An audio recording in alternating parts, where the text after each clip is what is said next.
Dan, welcome to the podcast. Thank you. I really appreciate being on. Yes, I'm so excited to have you. We have we've seen each other on social media For here and sure. there, seen the resources that you are putting out, the comments that you are making Yeah. on the Facebook pages. And so I was like, ooh, I want Dan to come on here and just share more about what the conversation we're going to jump into, which Yeah. I'll explain in a second. But before we jump into that conversation, why don't you just let the listeners know who you are, what you're doing, how you got started in ministry, and all of those fun facts. Wow. Okay. So I'm a 30-year ministry veteran. So I've been doing November with my 30th year working in students, with families, with kids. I'm doing a long time, been around the country, a lot of different places. So East Coast, South, been outside of DC, worked with military families. So currently I'm outside in Western Chicago suburbs, just about 25 minutes west of downtown as a family pastor. So I've been here about just under 5 years. Married to my wife, Melissa, almost for 25 years, have a 20-year-old and a 7-year-old in our home.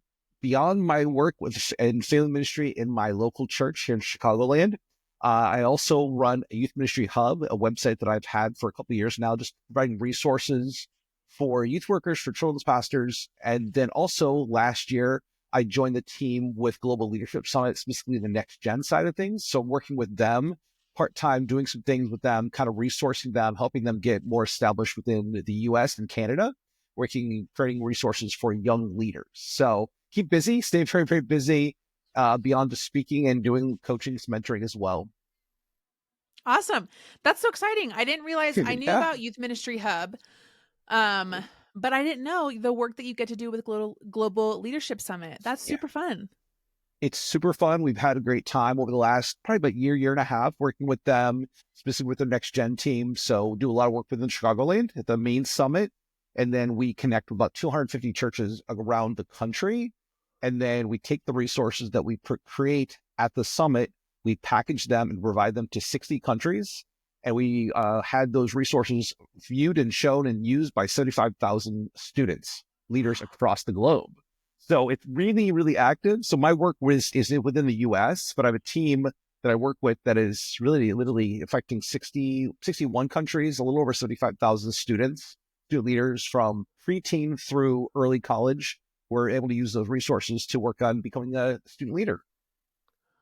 Wow. Okay, that's Yeah. incredible. So So fun. a lot of work's going on. Yes, you are very busy, but that's awesome. That's like it's fun. I've learned that it's fun when like your job overlaps with how you're partnering with other leaders and how it like is all connected in one way or another. And like being in vocational ministry, you actually get to put a lot of things in practice and you get to like speak from experience of like, oh, I'm actually doing this inside the local church context. And I'm teaching other leaders how to do it as well. And I just find it's more fun when you get to do things like that because you're still very much in it and you're teaching. It just, I don't know, when it overlaps, it's just exciting Yeah. and It's like fun. my secondary calling. I mean, that's what I've been doing Yeah. over the last couple of years. My wife and I have really been just investing in young leaders and then other leaders and young leaders coming up in ministry. Yeah. That's awesome. I love it. Okay. So, the reason that I invited you on to join me on the podcast today is because every time around this time of the year, so every time like early spring, late winter, I always want to start the conversation around this transition from kids ministry to student ministry. If any of the listeners have listened to me before, I'm a big champion of graduating kids in May at the beginning of the summer. Now, you could convince me otherwise, but that's just what I prefer. And so now's a great time to start thinking about it. Of start thinking about how are you going to transition these kids into students and how are you going to do it well? And I wanted to invite you on to kind of speak from this youth ministry perspective Yeah. because I think sometimes youth ministry leaders get a bad rap when it comes to promotion Sunday of like they're not proactive, they're just there to have fun and blah blah blah all the things. And I think they're student ministry leaders have a lot of intention and are great leaders, and I think sometimes it just takes the kids ministry leader to actually connect with the student ministry leader and be on the same page with this transition. So that's why you're here, and I'm excited to jump into this Okay. Yeah. conversation. And so I'm going to have you start off from the youth ministry perspective. When we talk about Promotion Sunday, when we talk about new kids coming into the student ministry, what can kids ministry leaders do to help this transition go well? Like, what do you think kids ministry leaders are maybe not thinking Wow. about when it comes to helping and supporting their student ministry staff when it comes to Promotion Sunday? Okay, well, I'm putting in context to my current position and this the position I've had over the last couple of years is I'm a faith pastor, so I oversee uh, children all the way through youth, and then it's into college ministry and do some work specifically with parents as well. So that's my role currently, and it's been my role previous churches. We do move up Sunday, what we call the upgrade, the weekend before Labor Day. So we do it in Okay. August, or yeah, late August. Yep. So we have a huge church-wide event, inflatables, food trucks, a huge thing. So we upgrade everyone. So it's a big deal. It's the fourth grader going to fifth grade. It's the pre-K kid that's about to go to kindergarten, moving up to kindergarten, you know, eighth grade going to ninth grade. It's a big deal. So we make Mm-hmm. it a huge family event for our context. And we choose to do it at the end of the summer so that a fourth grade going to fifth or fifth grade going into sixth or fourth grade going to fifth grade, sorry, does not go to middle school camp. That would be a Yes. really hard thing for them. And the same Yes. thing with the eighth grader does not get to go on the senior high trip, whether it's a mission Yep. trip, conference, it just doesn't fit. And the same thing with our fourth graders. They get one final year to be part of our kids camp, our Mm-hmm. vacation Bible school thing that we have at our school, our context. And so that's why we do it at the end of summer, at the beginning of summer, because for us, it just wouldn't make sense for a Mm-hmm. fourth grader to go to camp, just especially a fourth grader going to camp. It wouldn't make sense for an eighth grader who has no relationship with the high schoolers to go away for a week of high school, retreat or mission trip or whatever. So that's why we do it, but we do it in a huge, big way. Yeah. Okay, But wait, what before we you move on, do, yeah, oh yeah, I want that's you to like mind blowing. explain I want you to explain the way that your um kids Yes, ministry is set up and your students. So cuz you told me the age groups before we hit record, yes. but I Oh, want for sure. to yes, I want people to understand how your grades are broken down between Sure. kids, middle school and high school. Yeah. So to start off from the very bottom, we're nursery to 23 months. So birth to 23 months is our nursery sections. We have 20, 24 months, roughly 2 to 3 year olds in a preschool, 4 to 5s in a preschool. So if you're not in kindergarten yet, but you're 5 years old, and then we have K to fourth in a big room with breakouts, life groups, small groups happening with specifically breaking them down into ages and genders. And then we have fifth to eighth grade is our middle school, ninth to 12th grade is our high school. Okay. So And that that throws a matches the lot of school people off. system? It does. It depends. Okay. There's different school districts. Right. But even with my education, when I went and got my master's, I went and got a master's in education. It's middle years education, which is fifth to eighth grade. And so we've been on a Oh. national level. People don't realize the Department of Education, depending on what's going on right now, but the Department of Education is moving into 3 certifications. Not to get political, sorry. But there is 3 certifications that are coming, national certifications.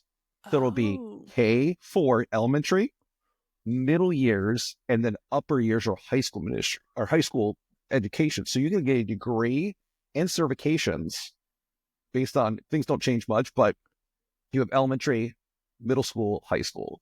And so my certification is actually fifth to eighth grade education. If I were to go get a certification, my master's in fifth to eighth grade. And so what we're seeing a change that's happening. It's shifting, and that's based on maturity. That's based on a lot of different things are happening with our young preteens. So previous to me, we had a fifth and sixth grade ministry, a seventh and eighth grade ministry. We may go back to it eventually. But right now we have fifth to eighth graders all together on Sunday mornings, and then broken into life groups, and then fifth to eighth graders together, one big event on Wednesday nights midweek.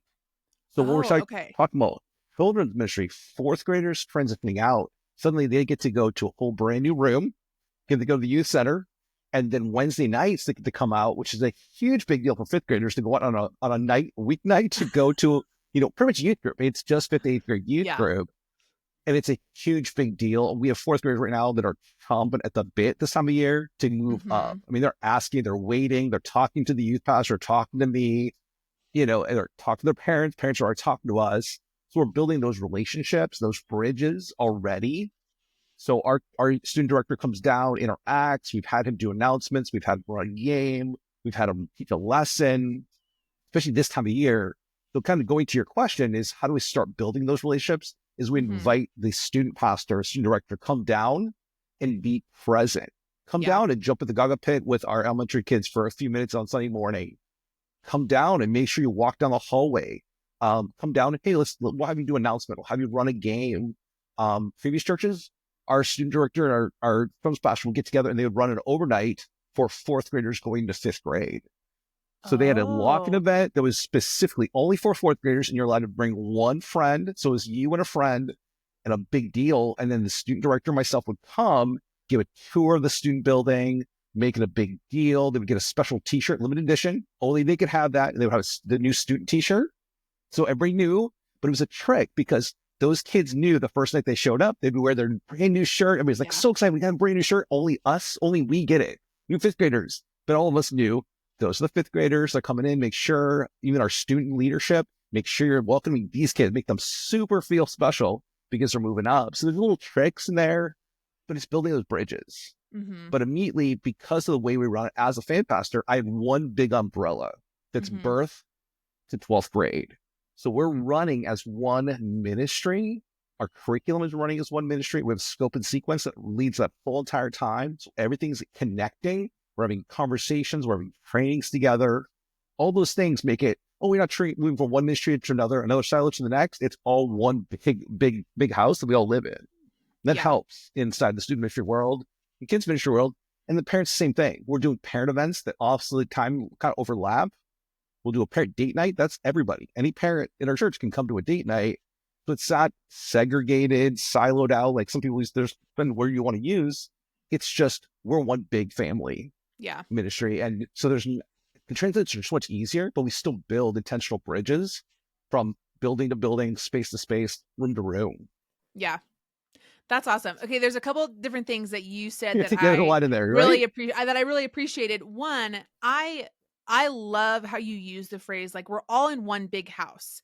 Like it's one big family ministry umbrella, and I think to have a leader who is in the role that you are, who can almost like connect the dots between birth to high school is just really helpful, and I think I would love to see more churches move towards this model because it's helpful for the kids, but it's 10 times more helpful for the parents because they matter know where they no matter where they are in your ministry, there is a face that they can go to and ask questions, and that's encouraging them and speaking to them, and I think that is so incredibly helpful for parents who, especially the transition from kids to students, where I just think sometimes the world can be so loud when it comes to entering into this like preteen teenager world of like this age group is the worst, like get ready, like it's going to be so hard. And for someone who is in the family ministry role who can partner with the ministry leaders and say, hey, actually here's what you can expect. It's actually not as bad as the world is saying. It's almost like the same thing happens like when parents are about to have their first child. They're like, just you wait. You're not going to get any sleep and all these things. And then sometimes you just need some friends who are like, hey, actually, this season is really sweet. And here's why. And here's the really joy filled parts of it, and we're here by your side in the hard parts. And so I love that the phrase we're all in one big house, I think it Yeah. just builds that teamwork and that camaraderie across all ministries, which is just really helpful. I also loved how you talked about the ways that you start to build those bridges between kids and students. Of I love the idea of like a limited edition swag Yeah. because it serves you. It also hypes up these kids to say, hey, I come to this event, I get this really cool t-shirt, and then I get to wear it and nobody else has it except for us. And but then again, it serves a greater purpose because oh, these are new kids coming in, they've got their cool t-shirt on, I'm going to make sure that I say hi or introduce myself or make sure that they feel welcome. And anytime you can do something that serves dual purposes like that, it's like such a win. And who doesn't love swag, right? Who doesn't love a new Yeah. t-shirt? That's awesome. Yeah. And I mean, we meet together as a team, previous church here, we meet together as a team. So we're one team together, and then we break out. I'm like, all right, I'm going to meet with just the students. I want to meet with just the children, but we're together. Like, how are you? Let's do personal check-in. What are we doing together this week? How can we help each other? What setup do we need to have? What supplies are we looking for that we might have? So it is one big umbrella. The other piece of this with my family ministry piece is I really want to develop moms and dads to be the lifelong disciples of their child, Mm-hmm. which means we have parenting classes, we have individual moms and dads classes, but it's open to anyone birth through high school. Mm. So Wednesday night, my wife teaches a women's group it's open to grandpas too. I teach a men's group that's mostly dads, but there's older gentlemen that they're grandpas. There's also people who just had a baby. There's their first baby, and we're sitting down and talking complete. It's not like parenting just for preschool, parenting just for elementary. And Right. then Sunday afternoons, we do a special thing, which is we call Family Connection, which is 4:30 to 6 on a Sunday afternoon. Family potluck. Everybody's together in a room, no matter who you are. Everybody's having dinner.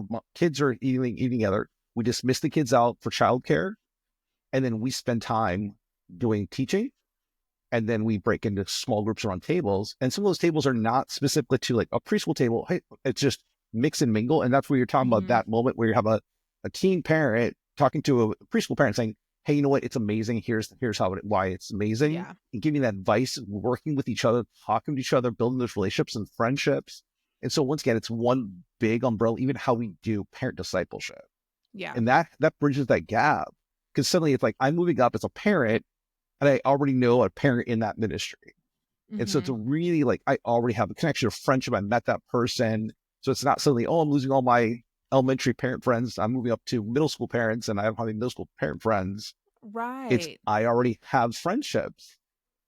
Yeah. Or, so there's these connections and relationships that are happening that are already natural. So it helps the parent not freak out.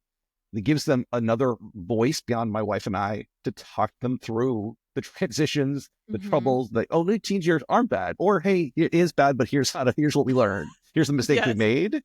And so once again, it's big picture versus individual small pictures that we try to put together as a puzzle. Yeah, gosh, I love that so much. And I think it can be really helpful to loop all the parents together because not just because they're parents who are parenting preschoolers, it doesn't mean that their own faith formation is at a certain level and where it's like all parents can come together because all parents probably need more instruction and deeper discipleship when it comes to teaching the gospel to your kids. It doesn't matter Yeah. how old your kids are, anybody can learn that and anybody can grow in that. And I think that almost levels the playing field of like, oh, now my kids are in middle school. So now I have to have all these really hard faith conversations with them, but I don't know how to do that. Where it's like, you could be talking to any parent about those types of conversations and saying, hey, anybody can begin to learn these skills and grow these muscles of discipleship, whether your kids are 2 or 12.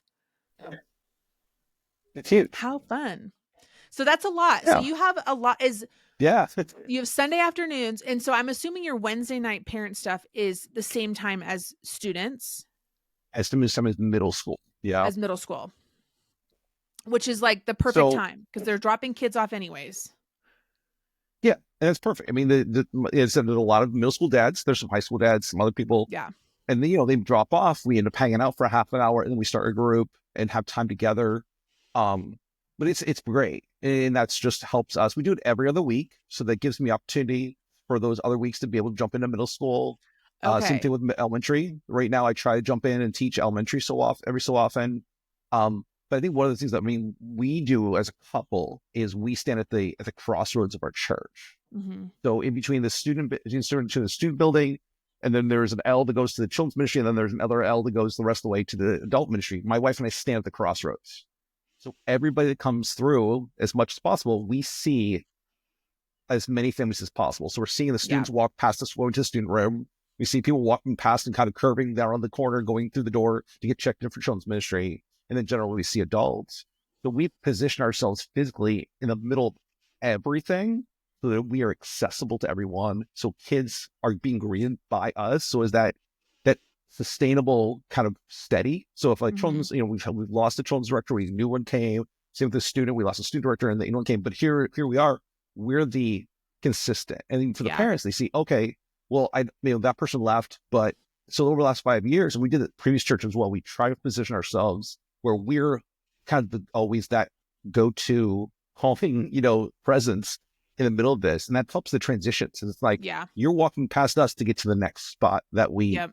And we're cheering those kids on as they make their way through to the next spot, or, hey, this is your week.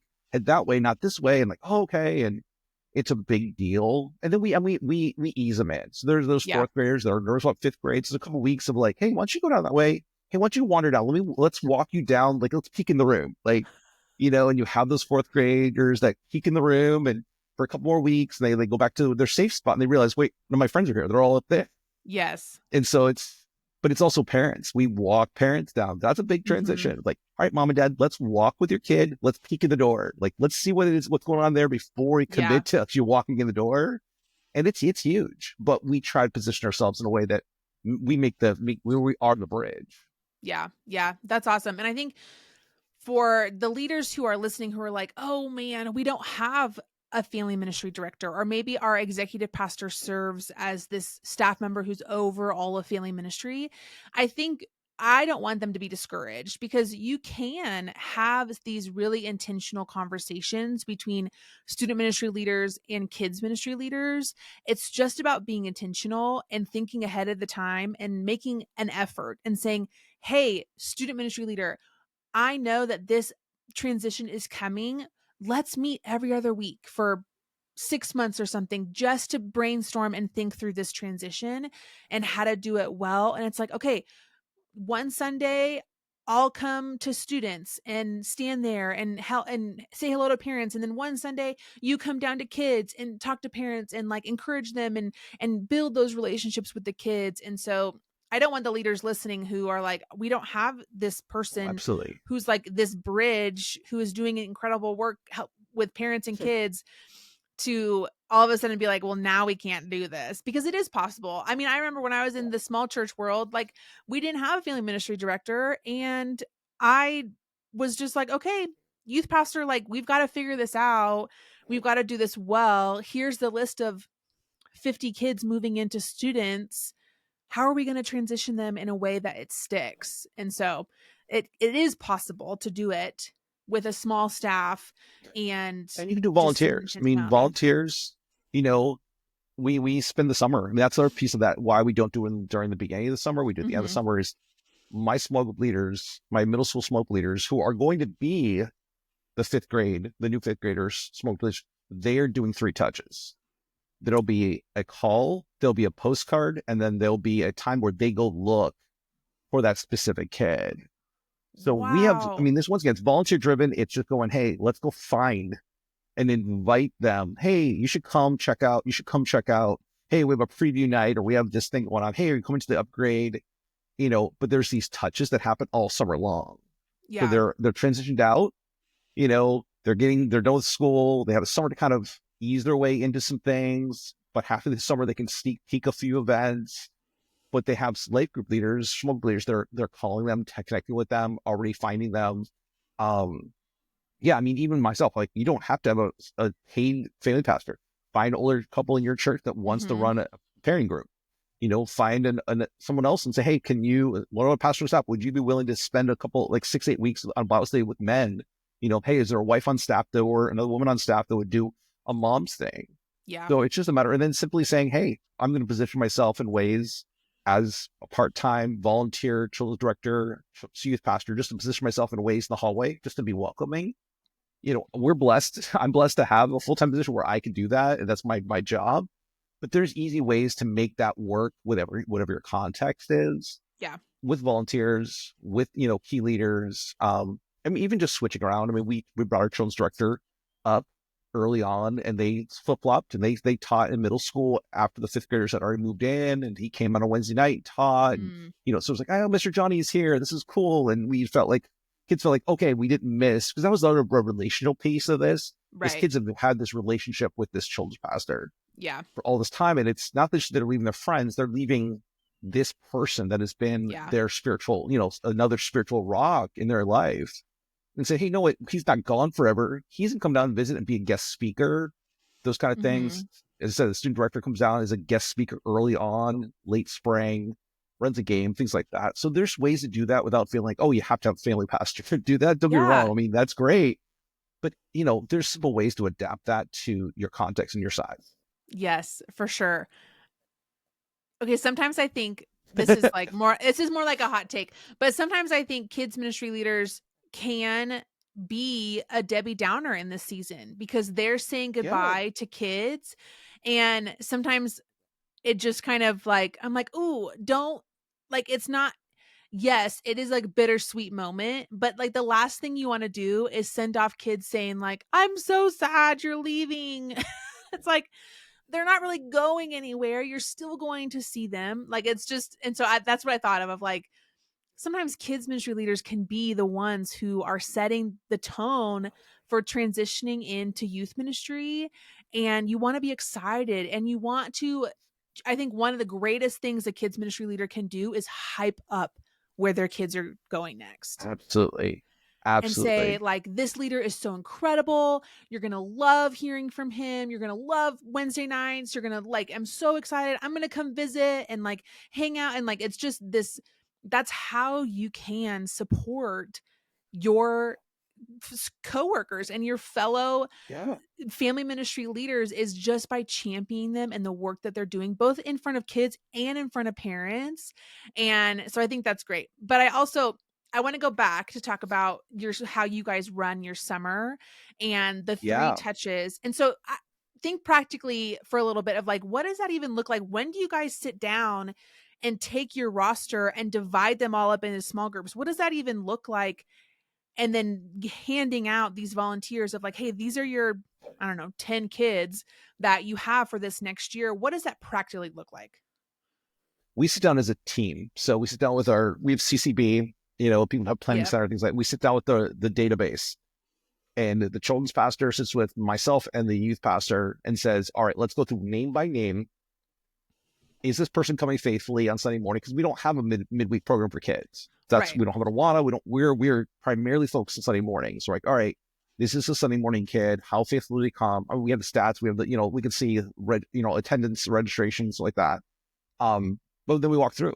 Is there anything we need to be aware of? And then allow the youth pastor take notes a little bit on those people.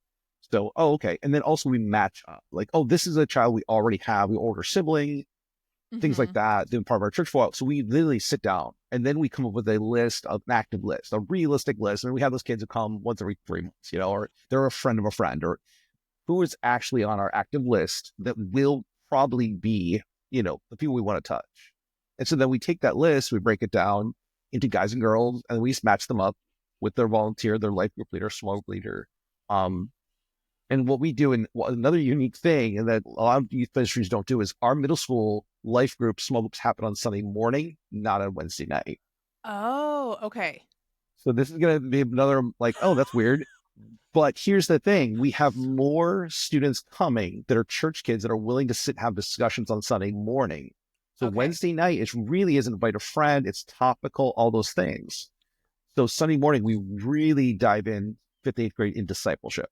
They're in tables, they're in circles, they're in their life groups, and we're teaching in ways that match up with that. So there's teaching, there's discussions happening like in a big room versus breaking out into another, during our Wednesday night program. So we don't do middle school small groups on Wednesday night. We do it on Sunday morning.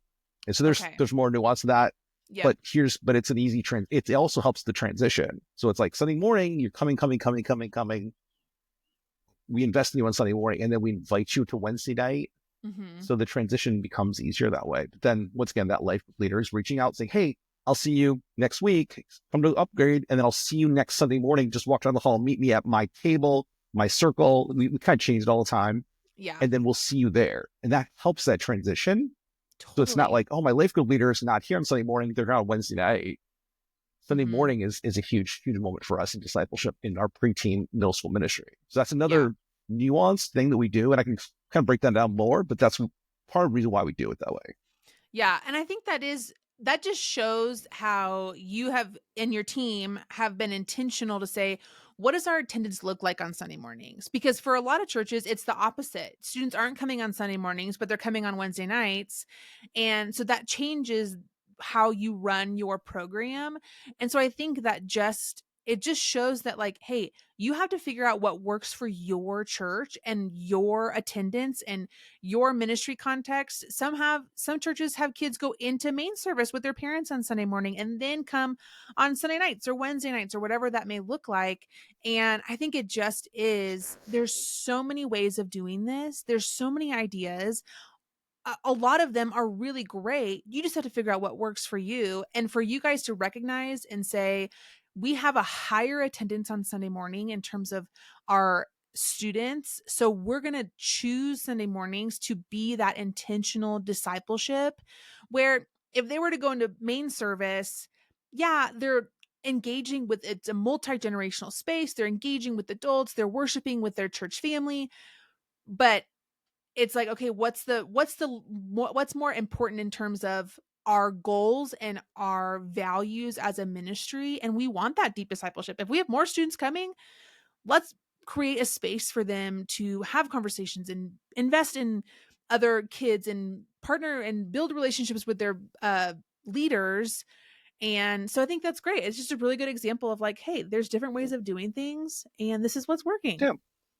And for That's us, I mean, awesome. you mentioned this, but we also take every fifth Sunday as Family Sunday. So anytime there's a Oh, fifth nice. Sunday, we cancel kindergarten through middle school because high school doesn't meet on Sunday mornings. They go to church or they attend or they serve.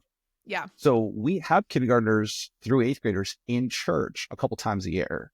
So that's intentional time when we Yeah. do family communion. We do baptisms in our context. That's when kids and students primarily get baptized is on Family Sunday. Yeah. The worship, we had different elements to worship. We had different elements to speaking. Coming up in March, I'll be the one that's on the main stage speaking specifically to families and to kids and kicking off our Easter, where I'm kicking off the Easter series with families together before we Yeah. hand out our studies and different things.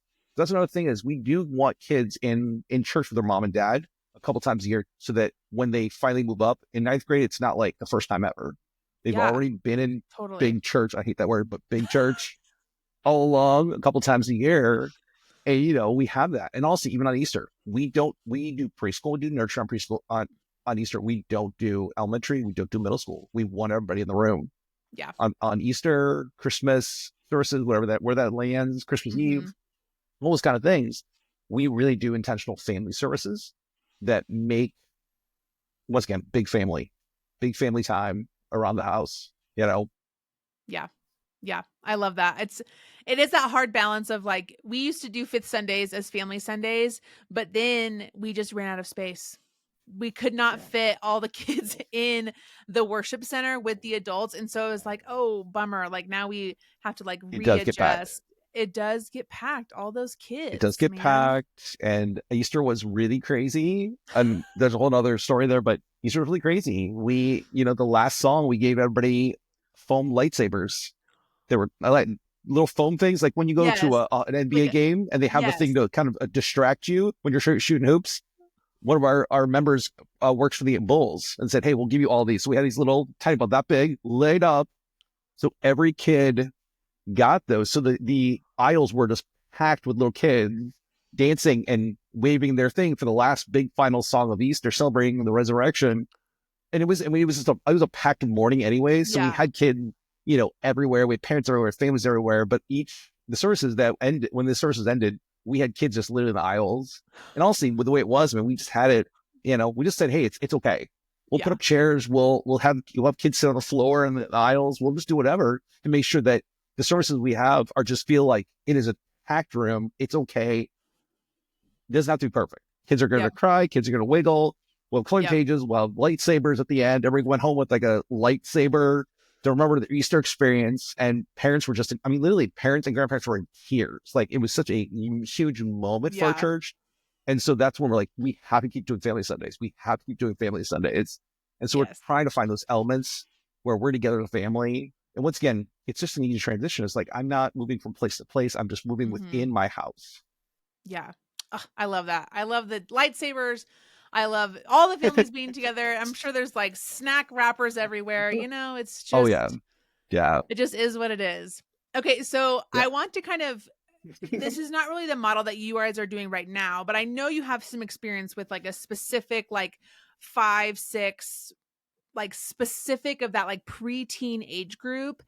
And I just want you to share, like, I think a lot of people are on the fence of like, do we do something like this? Like, we have the volunteer power, we have the space or whatever on a Sunday morning. Do we pull out our 5, 6, 7th graders or our 5th and 6th graders or our 4th, 5th, and 6th graders? Like, do we pull them out and do something different? Because a lot of kids ministry leaders feel this tension of these upper elementary kids are not engaging, and we feel like they're not participating, they're not learning, that we could go a lot deeper, but our curriculum doesn't really offer that. And so I would love your insight into, if people are on the fence, what are some encouraging words on like, hey, here's how I've seen this work well. Here's some things to think through when it comes to a preteen ministry. What has been your experience?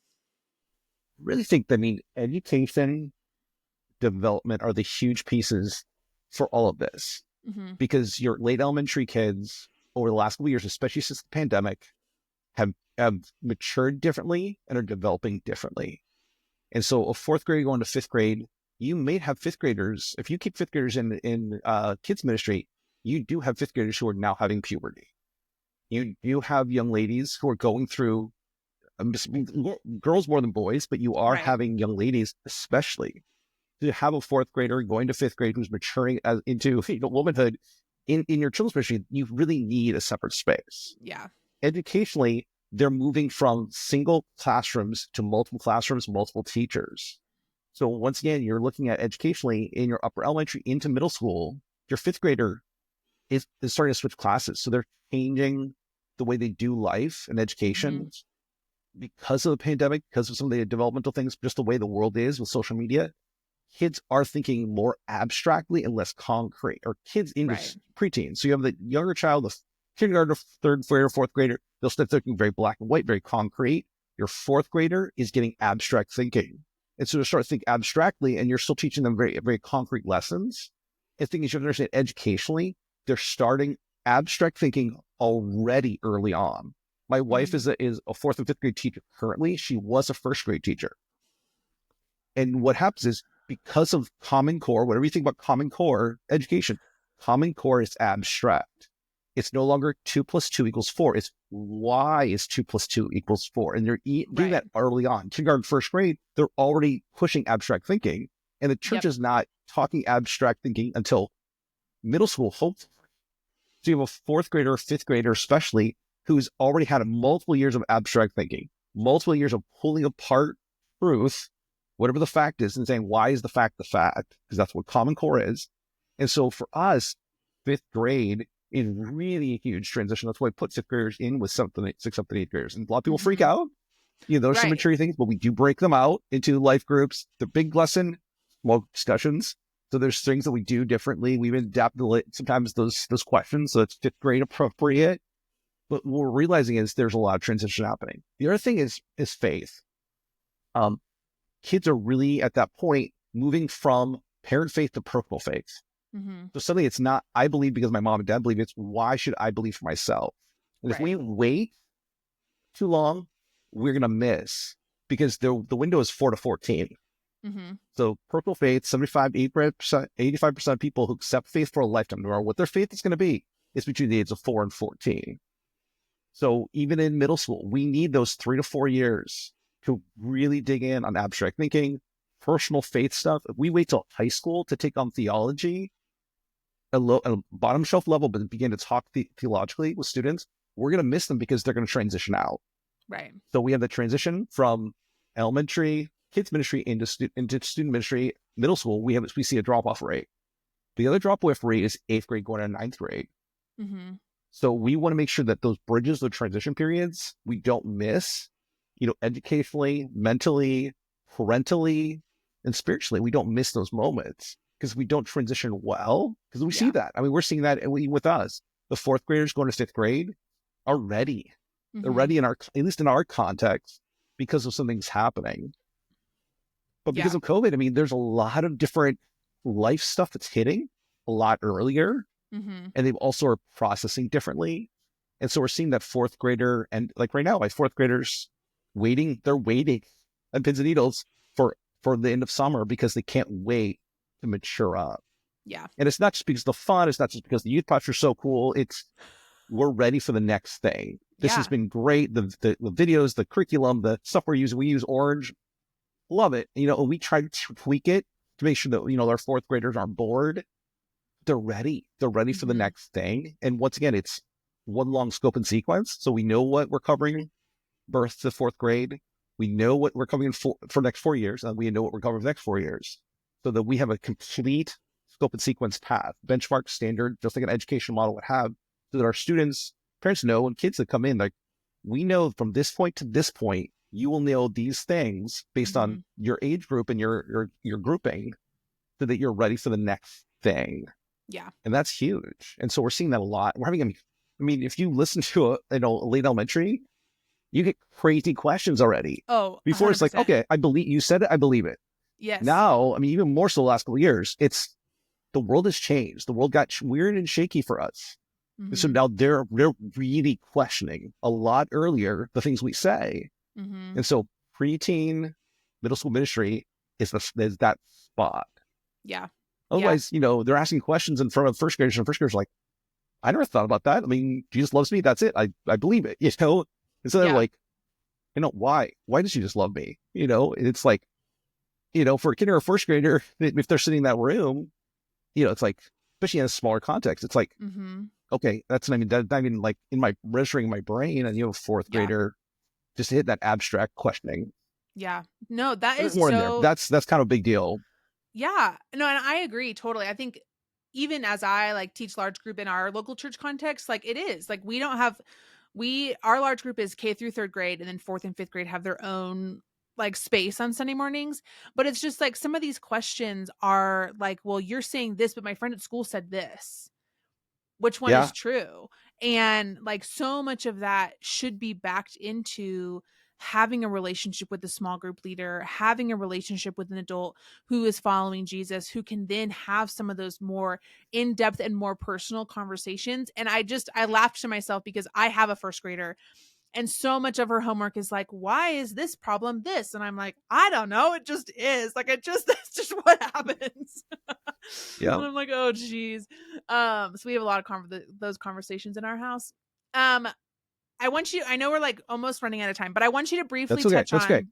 on, you dropped this, and I'm like, oh, wait, people are going to want to know. What are some of your core benchmarks for each age group? Like, is it like spiritual disciplines? Is Oh, it memorizing wow. Okay. scripture? Like, just like briefly overview. I know people are thinking about like foundational truths or like the levels of learning. Yeah. And so just name a couple where it just, and I don't know if you have a resource that you'd be willing to share or something that we can link people to. But if you just wanted to give like a brief summary, because that's like a whole Yeah. other, we could Wow. have you back and have like a whole other conversation on Oh, this. another. Wow. Yeah. Oh, it's so much. We really look at, especially talking the transition pieces, Mm-hmm. is fourth grade going to fifth grade, eighth grade going to ninth grade. Fourth, fifth grade, it really is, do we have about 100 Bible stories that we want Uh-huh. our fourth graders going to fifth grade to know. Do Okay. you have foundational understanding of the storyline of scripture? It's one of Uh-huh. our key benchmarks in the transition. So we Yep. spend a lot of time, and that's children's ministry. It's Bible stories, Mm-hmm. from babies all the way through. We're talking Bible stories. But we really set up, and the Orange has done a decent job the last couple of years transitioning a little bit to make sure that there's a storyline in the curriculum. And we beef that up because we want to make sure. So in my previous church, fifth grade was, well, year one was New Old Testament, year two was New Testament. That's what we did it specifically, and that was what we were going to do. And we did it in fun ways, great ways. So that's one of the big benchmarks Yeah. is do you know the storyline of scripture? For an eighth grade going to ninth grade, do you know the basics of belief? So all the foundational theologies, we want them. So, before we attack your theology in high school and say, all right, let's start questioning and to kind of figure this out, we want to make sure we Yeah. build a house before we start throwing some rocks at it. Yep. And so that's the big rocks, and then what we do for rocks, what big things we do. we really want to make sure. So those fourth graders going to fifth grade, that's one of those things. Can you articulate why you believe? And once again, age appropriate, but Right. do you believe in Jesus? Why do you believe in Jesus? Why did Jesus die on the cross? Some basic, very fourth and fifth grade Yeah. theologies. And do you know how to share the plan of salvation with your friend? Oh, that's So a good very one. simple. Can a fourth grader turn to their friend and say, "Hey, I believe in Jesus. Here's why I believe in Jesus, and here's how you believe in Jesus too." Very simple. So once Yeah. again, it's a very age appropriate. And then in fifth, eighth grade, we go a little bit harder on like apologetics, a little bit lightly, but just here's how to do it. Here's some creative ways to do it. And then high school is really is, there's that piece is really is Yeah. apologetics, getting you prepared to defend your faith, Yeah. in a marketplace, in a school, in college, wherever. So I think those would be the big benchmark. Nuance about that, we have some things spelled Hmm. out. So obviously, based on the year, so we kind of rotate our curriculum so that if you're kindergartner, you're in year 1, year 2, year 3 when you come in. And same thing with high school, middle school. Hmm. But we have a rotation, so we're not linear, we're circular in our benchmarks and standards. So Okay. that, hey, you didn't get it this year, but you'll get it next year. Right. Right. Right. Right. Just in our context, we don't have a separate kindergarten room, separate first grade room. We have big room, breakouts in life groups, small groups. Yeah. And the same thing in middle school as well. Yeah. So Thanks for sharing that's the that. really big, Yes. the big ones. No, And that's under that, good. they break down. Yes. I mean, that is sometimes what helps gets Yeah, people's brains moving of like, I don't even know what a practical benchmark would be, but I love right. having kids know the storyline of scripture, being able to articulate it, and then adding in that turn and tell piece, I think is so important for those upper elementary kids because they're already having these conversations at school. They're Every already, week, yeah, every week in yeah, elementary, it's like, why? Where's Jesus in the story? Where's Jesus in the story? yeah, Or what's the story of Jesus in it? So every story we tell, we want to make sure that they can look back and go, this is Jesus. This is where yeah, Jesus showed up in some way. Or yeah, this is the plan of salvation showed up some way. This is God's goodness showed up in some way. So no matter what story, there's this weaving of like, share your faith. Share your yeah, faith. Know your faith, share your faith, and then know why the storyline is all about Jesus. yeah. I love that so much. Okay, Dan, the last question we ask. I know this has been such a like a hodgepodge of a conversation, but this was really good. That's okay. I love it. The Food last for the question fire we always hose. Huh? ask, yes, seriously, is if you were talking to someone who's brand new in ministry or kids ministry specifically, over your 30 years of experience, what would be your encouragement for someone who's brand new? Relationships, relationships with your volunteers, relationships with your parents, and relationships with your staff. Um, that will keep you sane. That'll also save your job, and that will also just make you successful. Is as much as you invest in knowing every kid and who they are and their stories, make sure you're spending time stopping and talking to parents, building that relationship with the parents. Make sure you're stopping, getting out of the office and walking around the real building and building relationships with your office staff and your other Mm-hmm. staff members and volunteers. And just honestly, I mean, build relationships, with other people within the community. It's huge. I mean, that's really a big thing. That gives you the permission to be heard. That gives you permission to make mistakes. That gives you permission to make changes. But gives you permission to like just speak into their lives, these relationships. Yeah. I love that. So encouraging. Dan, thank you so much for being on the podcast. If Yeah, people want to learn more about Global Leadership Summit or the Youth Ministry Hub, where's the best place to find you? We'll link some of those articles that you sent me over about the middle school years, all the things. So we'll link those in the show notes. But if people want to just find more information, what's the best yeah. place? youthministryhub.com is just Okay. my kind of central spot. So you can find me, you can find more about what I'm doing, my resources, where previous resources, other places, there's links out to other places that I've written for and helped. And then there's links to global leadership, next gen. Awesome. Thank you. Thanks, Dan, so much for being on the Yeah. podcast today. Thanks for having me.